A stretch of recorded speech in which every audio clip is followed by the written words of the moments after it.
Olá pessoal, bem-vindos à aula 3 do nosso extensivo Língua Portuguesa, do nosso Arrase no Enem. Vamos lá, de novo, eu quero parabenizar você, já fiz isso no começo dos nossos encontros, quero parabenizar você pelo trabalho que é esse esforço todo, essa dedicação, que é estudar para fazer um bom Enem, não é verdade? É bem isso. E se você se lembra, eu já disse a você nas duas primeiras aulas que nós precisamos de um caderninho para as nossas anotações, nós precisamos conhecer as provas anteriores e, mais ainda, estar dispostos a estudar bastante neste ano. Mais ainda, você lembra que eu conversei com você e disse, olha, aquela velha história, aquele velho mito, gramática não cai na prova. E eu disse a você, olha, bem-vindo, porque gramática é imprescindível para dominar estruturas linguísticas bem articuladas e bem escolhidas para a sua redação e, mais ainda, para você conseguir fazer isso com maestria na escolha das leituras necessárias para as 45 questões de linguagens. Nós já conversamos sobre o recorte específico de língua portuguesa nas linguagens e hoje eu vou convidar você para conversar comigo sobre variação linguística. Um daqueles itens que estava no quadrinho dos elementos que mais caem no Enem desde 2009. Afinal de contas, refletir sobre a língua que usamos como língua materna nos diferentes contextos culturais, sociais, etários e regionais é uma das reflexões mais importantes de que se tem notícia, em qualquer língua. É por isso que a variação linguística é um dos tópicos mais abordados. Preconceito linguístico também. E eu vou convidar você, então, para acompanhar comigo a nossa conversa aqui nos slides. Eu vou rabiscando junto com você, porque, afinal de contas, a melhor maneira de interpretar, de se apropriar de um conteúdo, seja ele qual for, de uma leitura, seja ela qual for, é rabiscando e sublinhando, é tomando para nós aquilo que está no texto. Então eu vou rabiscando os slides e depois convido você também a executar os exercícios e as leituras que estão no nosso materialzinho de Word, que está disponível para você também fazer sozinho depois, ou se você quiser dar um pause na minha fala, dizer, peraí, professora, eu que vou fazer antes de olhar a sua resolução, tá bom? Também está convidado, também pode fazer isso. É uma das boas características do nosso ensino à distância, não é isso? Você cansou de me escutar? Dá uma paradinha e daqui a pouco você continua. Tudo bem? Então vamos lá. Vamos ao slide comigo, por favor? Veja lá, pessoal. Então, a variação linguística, eu disse a vocês, é um dos tópicos mais trabalhados, mais usados no Enem desde 2009, justamente porque ele dá o pressuposto de a gente refletir sobre as diversas condições e os diversos contextos de mudança e de usos linguísticos da língua portuguesa. E aí eu separei uma série de ocorrências, uma série de características tão presentes nos vestibulares e no Enem para conversar com vocês. Dá uma olhadinha lá. No nosso primeiro slide diz assim, olha, tendo em vista que as gírias, pessoal, boas e bem-vindas, né? Qual é a definição de gíria? O que é um elemento gírio? Vamos observar aí, olha. Compõe o quadro de variantes linguísticas ligadas ao aspecto sociocultural dos falantes. Analise os excertos a seguir, os trechos a seguir, indicando o significado de cada termo destacado de acordo com o contexto. Então, volta aqui comigo, olha lá. Está lá no nosso slide, está dizendo assim, gíria, né? O que é isso? Gírias, gente, são palavras ou expressões, e veja, o próprio enunciado já dizia, que tem a ver aí, estão ligados ao aspecto sociocultural. Quer dizer, eles vão variar e mudar, são palavras não dicionarizadas, no momento que são gírias, e são empregadas como verdadeiros códigos de comunicação entre grupos, entre tribos de falantes. Já ouviu aquela frase que diz assim, não fala isso aí, que isso aí denota a idade que você tem. Por quê? Se você usar uma gíria marcada temporalmente, por exemplo, lá dos anos 70, dos anos 80, né? Quando vem aquelas músicas da Jovem Guarda que chamavam as meninas de broto, se alguém chamar você menina, ou se você menino disser que uma menina é bonita chamando-a de broto, possivelmente vão olhar para você hoje e dizer de que mundo você veio.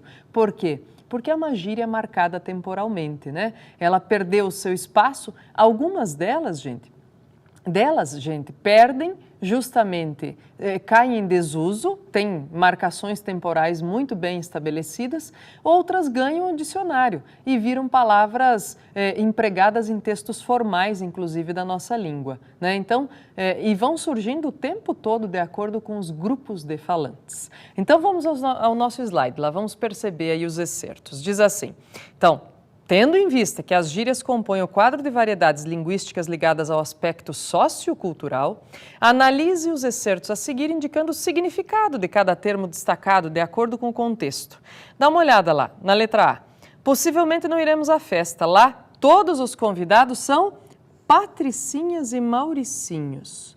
Alguém nos anos 70, que ouvisse isso escrito, não entenderia, diria, nossa, mas o que é isso, né? São patrícias pequenas e maurícios pequenos? Não.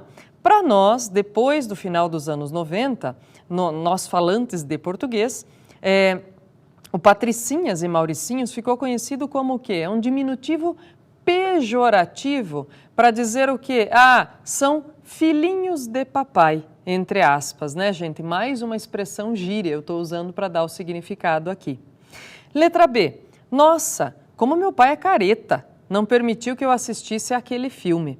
Opa, olha aqui o careta, né? Careta é uma dessas marcas de gíria, gente, que é mais atemporal. Embora ela tenha surgido com efeito, com força, lá nos anos 70 ainda, né, ou nos anos 60 também, a ideia de quem é careta e quem é descolado, né, ela permaneceu com o tempo.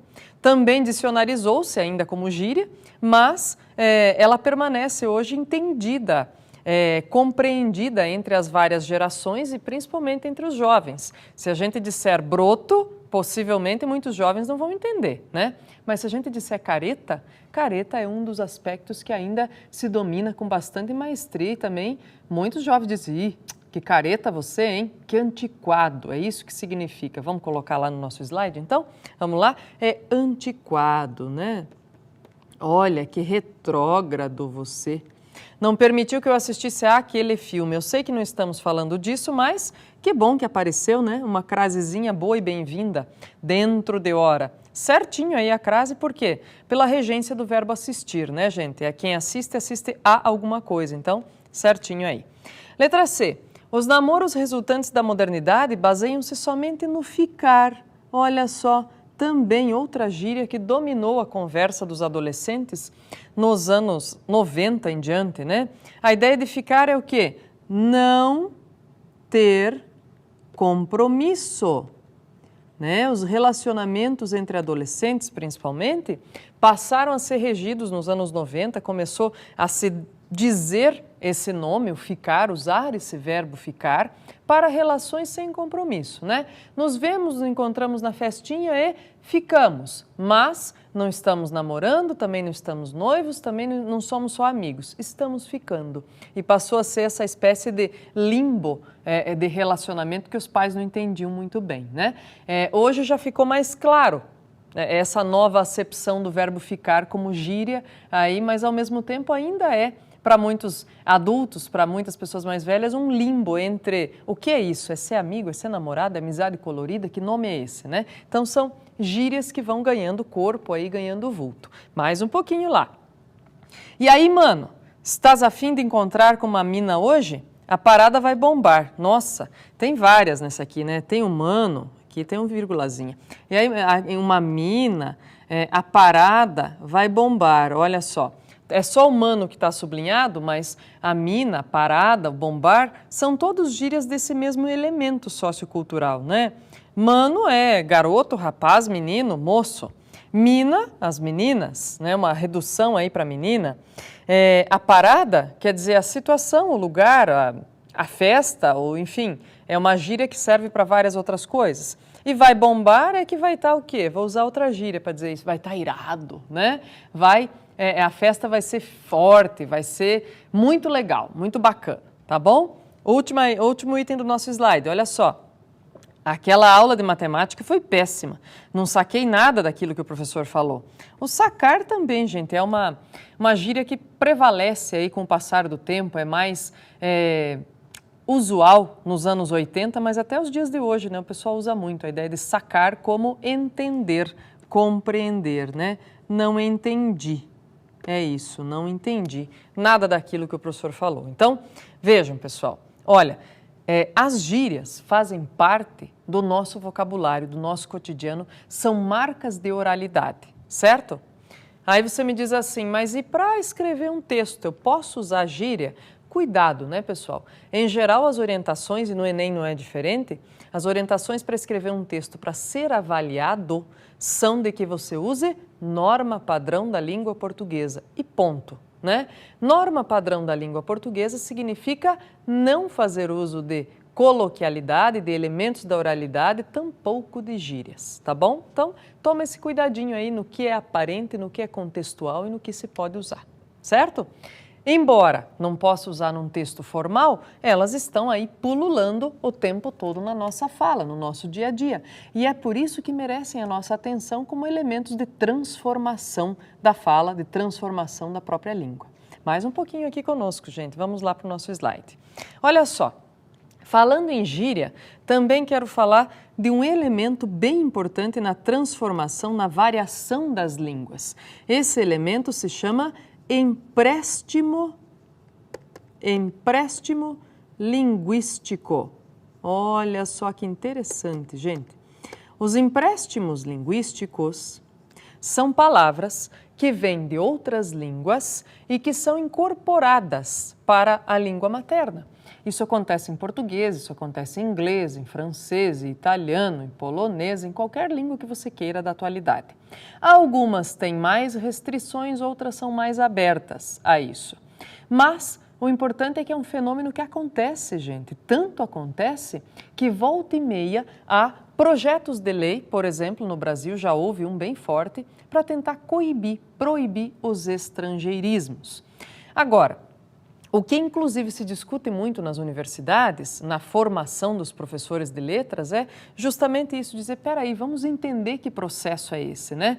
O fato de haver empréstimo, de haver a transposição de palavras de uma língua a outra, acontece desde a antiguidade clássica. Então a pergunta é também, quem somos nós em uma língua para proibir esses empréstimos, essas transições, né? A ponto de dizer, não vamos usar esse nome, vamos traduzir.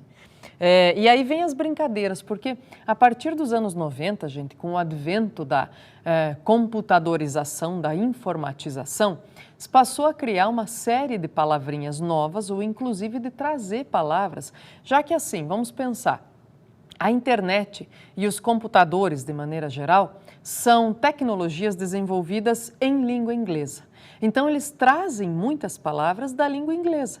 E existe uma frasezinha que os próprios latinos da antiguidade clássica já usavam, que se chama verba secuntur res. Minha nossa, que palavrão é esse, hein, professora? É assim, gente, as palavras seguem as coisas. E eles usavam isso para dizer uma coisa que, para nós, hoje parece que ficou meio obscura até em determinados casos, né? Para dizer o quê? Olha, à medida que eu importo uma condição de vida, uma maneira de fazer as coisas, um serviço, um método ou um produto, o nome dele vem junto. Por que você acha que nós fazemos fast foods hoje? Porque nós importamos uma maneira de alimentação, né? E essa maneira veio com o nome já. Agora, também tem outras situações aí. Por que nós estamos fazendo menos liquidações e mais sales ou mais office?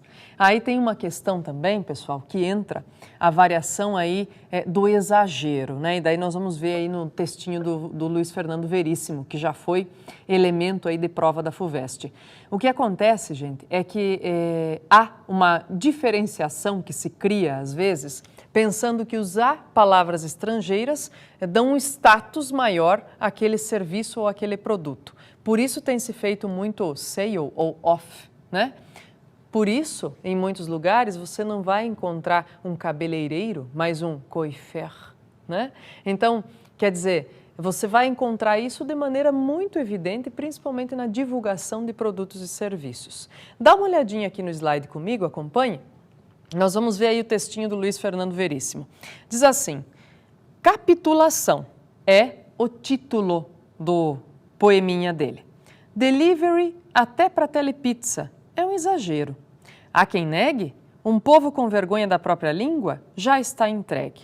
Bom, gente, vamos analisar aqui um pouquinho a ideia também. Ó, capitulação é o título do poema dele, e eu tenho certeza que, embora seja uma palavra da língua portuguesa, muitos de nós não sabemos o que significa ao ler num primeiro momento, porque não é uma palavra usual, né?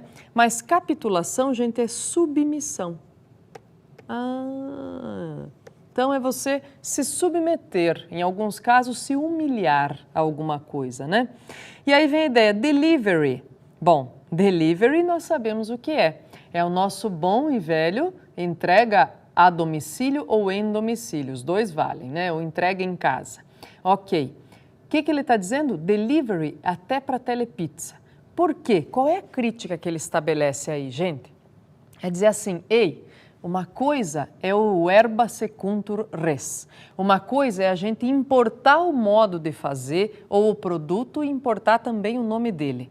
Outra coisa é a gente já ter expressões na própria língua, como a liquidação, como a entrega em casa ou a domicílio, já ter essas expressões e importar outras para dar um status, um certo status àquele serviço ou àquele produto.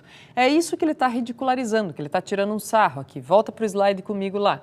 Ó, diz, delivery até para telepizza, né? Vamos parar, é um exagero. Há quem negue, um povo com vergonha da própria língua já está entregue, quer dizer, o já estar entregue, já estar capitulado, já estar submisso, né? Então, olha, as perguntas feitas, é uma questão de característica aqui discursiva, né? As perguntas feitas eram, o título dado pelo autor está adequado, tendo em vista o conteúdo do poema? Justifique sua resposta. Primeiro de tudo, a gente precisava entender o que significa o título, entender que é submissão. De acordo com o conteúdo do poema, sim, submissão pela própria língua, ou pela vergonha da própria língua no exagero. Então, vamos colocar aqui. É uma crítica, gente, isso é bom a gente anotar, né? Ao exagero nos empréstimos, tá? E você vai anotando aí. Então, ele não está, assim, contra todo o empréstimo, não, ele está criticando os exageros. Muito bem. O exagero que o autor vê no emprego da palavra delivery se aplicaria também à telepizza? Justifique sua resposta. Espera aí, agora volta aqui comigo. Olha só, processo de formação de palavras, né? E aí nós vamos conversar sobre isso também em outro momento, mas delivery é uma palavra estrangeira. Telepizza é daquelas que se formaram a partir de radicais de palavras já existentes em outras línguas, mas se formaram por necessidade de se criar aquele conceito, se formaram na própria língua. Veja, você tem um tele, que é um radical grego, e tem um pizza, né, que é italiano.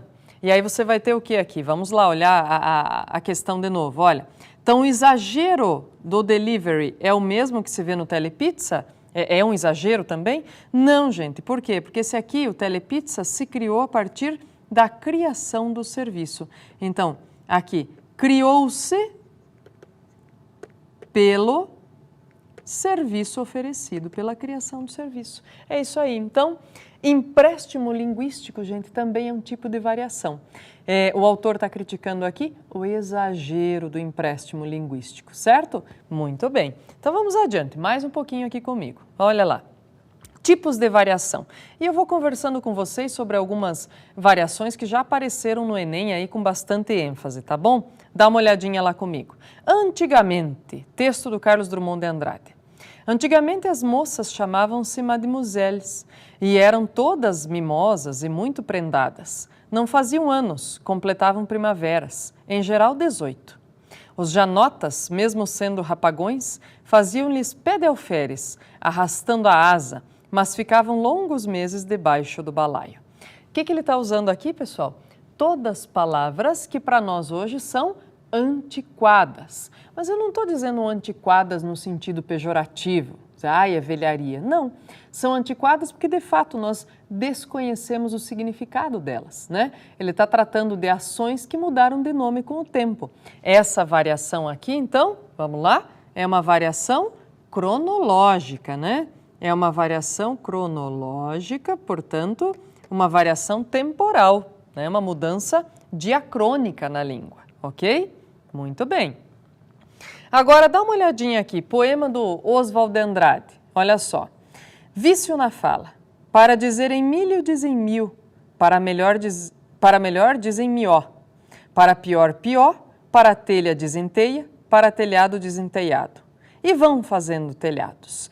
E aí, pessoal, também eu acho que vocês já viram, isso aparece em todos os materiais de língua portuguesa sobre variação linguística, a música Cuitelinho, né, tão entoada nas cantigas, nas canções populares no Brasil, né? Aqui ela chega e lá, beira do porto, onde as águas se espalham. Vixe, não vou cantar porque senão você vai me desligar aí, né? Mas é isso aí. E ela tem o mesmo processo, o cuitelinho, que você tem aqui. Olha só, o que acontece, né? Mio, mió, pió, teia, telhado e telhado. É um processo aqui de variação sociocultural, de variação social aí, né? A gente teria o quê? Aquela conversa, vamos dizer assim, que se chamou e se chama ainda, se denomina variação do caipirês, né? O caipira que fala assim, que reduz essas palatais, o milho, o melhor, o pior também, que não é uma palatal, mas é por analogia o melhor, e assim vai. Então, é uma variante aqui que seria a variante chamada caipira, né? E olha, pessoal, eu não estou... Isso aparece em qualquer material de variação, é uma conotação que se usa para a variação do caipira aí, eu não estou usando no sentido pejorativo, não, ao contrário, é um emblema, vamos dizer assim, gente, é uma definição sob a qual se coloca a língua travada, falada em todo o século XX aí no interior desse Brasil de Deus, certo? Muito bem. Mais um pouquinho, outra, olha lá, um depoimento aí, ó. Aqui no norte do Paraná, as pessoas chamam a correnteza de rio de corredeira. Quando a corredeira está forte, é perigoso passar pela pinguela, que é uma ponte muito estreita, feita geralmente com um tronco de árvore. Se temos muita chuva, a pinguela pode ficar submersa e, portanto, impossibilita a passagem. Mas se ocorre uma manga de chuva, uma chuvinha passageira, esse problema deixa de existir. E aqui nós temos palavras de variante regional, né? Não é empréstimo, não é caipirês, mas é a variante regional. É a mesma variante pela qual, pessoal, nós teríamos mandioca, macaxeira e aipim, né? É a mesma variante. Então tá aí expressa, olha, como é que se chama a pontezinha, pinguela, como é que se chama a correnteza, é a corredeira e assim vai, tá? Variantes regionais, muito bem. Mais uma, vamos lá, olha lá. E aí, mano, tá afim? Aqui tem até um acentinho, né? E aí, mano, tá afim de dar uns rolé hoje? Qual é? Vai topar parada? Vê se desencana. Morou, velho? Opa! Então vamos lá. Pessoal, essa variante aqui é uma variante social, a gente diria, né? É uma variante social ou sociocultural, tá? Podemos colocar assim também, sociocultural. Anote aí, né? É aquela variante que a gente usa para entender e identificar as tribos de falantes, né? As chamadas tribos de falantes, né? Dizer assim, peraí, em que condições sociais e culturais se usa esse tipo de linguagem, né? Certamente não é numa palestra, não é numa conversa formal, né, gente? Certamente isso aqui também tem a ver com a condição social dessas pessoas, sem esquecer da palavra rolé que está aparecendo aqui, que ganhou um efeito muito ampliado e muito extensivo em janeiro de 2014 para nós no Brasil, não foi isso? Lembram-se dos rolezinhos? Também por este grupo de jovens, geralmente, que usa essa linguagem, que é marcada de jovens da periferia brasileira.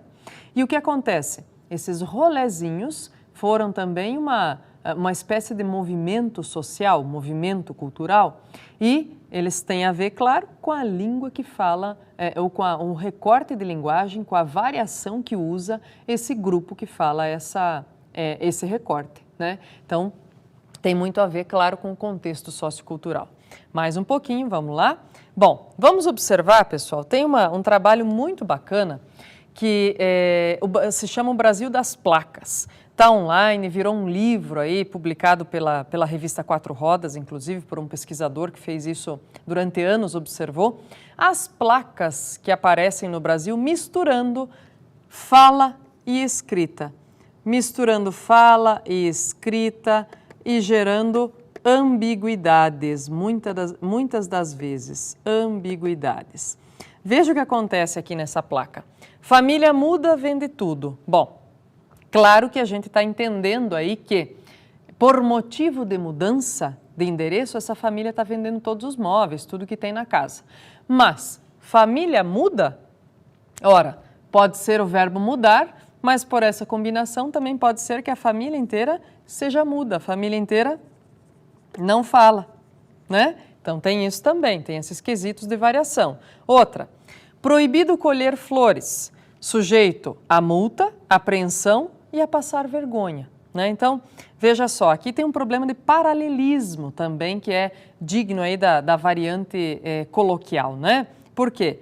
Proibido colher flores é sujeito a multa, apreensão e, como não ia ter veja, aqui está um verbo, como não ia ter um substantivo para colocar aí, para fazer o paralelo com multa e apreensão, ele usou um verbo, então aqui é falta de paralelismo, tá? Que se identifica. Muito bem. Outra, mistura de oralidade e escrita, né? Seja bem-vindo e experimente a linguiça. Olha lá, o que a gente vai ter aqui? Óbvio, pessoal, nós temos várias letras que compõem a grafia de sons iguais, né? É o mesmo som, mas as letras são diferentes dependendo do contexto das palavras e do que as palavras significam. E aí o que acontece? É a língua formal que faz essa parametrização, amplamente divulgada e ensinada na escola, né? Então a gente acredita o quê? Olha lá essa placa comigo. Essa confusão aí ao pouco contato com a norma padrão, né? Com a norma culta ensinada na escola. Outra, quando chega a Copa, os muros de norte a sul do Brasil se enchem com 4 cores, verde, ouro, branco e anil, só que nesse, pelo visto, o pintor se distraiu. O que ele fez aqui, pessoal? Um fenômeno muito comum, olha lá, Brasil. É o mesmo fenômeno da galera que diz o quê? Largatixa no lugar de lagartixa. Ah, qual que está certo, professora? O lagartixa que está certo, né? É o mesmo fenômeno do pessoal que diz cardaço no lugar de cadarço, que é o correto, né? Então, essa inversão aqui pelo contexto também a gente percebe aí. Outra, pessoal, hipercorreção. Comer a malmita com o galfo. Veja, o que acontece aqui? Eu quero chamar a sua atenção. Muitos casos, quando acontece o uso do R, são desvios de norma padrão, né? Então, o que acontece? Dependendo do grau de escolaridade do falante, ele vai tentar se hipercorrigir, ou seja, vai se corrigir em excesso. Então, vai passar a aplicar o L até onde não existe. Como, por exemplo, olha, se bicicleta está errado, então garfo e marmita também devem estar, né? E não é, e faz essa hipercorreção como nós temos aqui. Olha o slide lá. Malmita, que na verdade é marmita, e galfo, que na verdade é garfo. Esse processo se chama, em variação linguística, de hipercorreção. Muito bem, passou que a gente nem viu, né? Então, vou convidar você para ficar aí e continuar, que daqui a pouquinho nós voltamos com a aula 4, também falando de variação, e eu vou fazer alguns exercícios com você. Abração, bons estudos!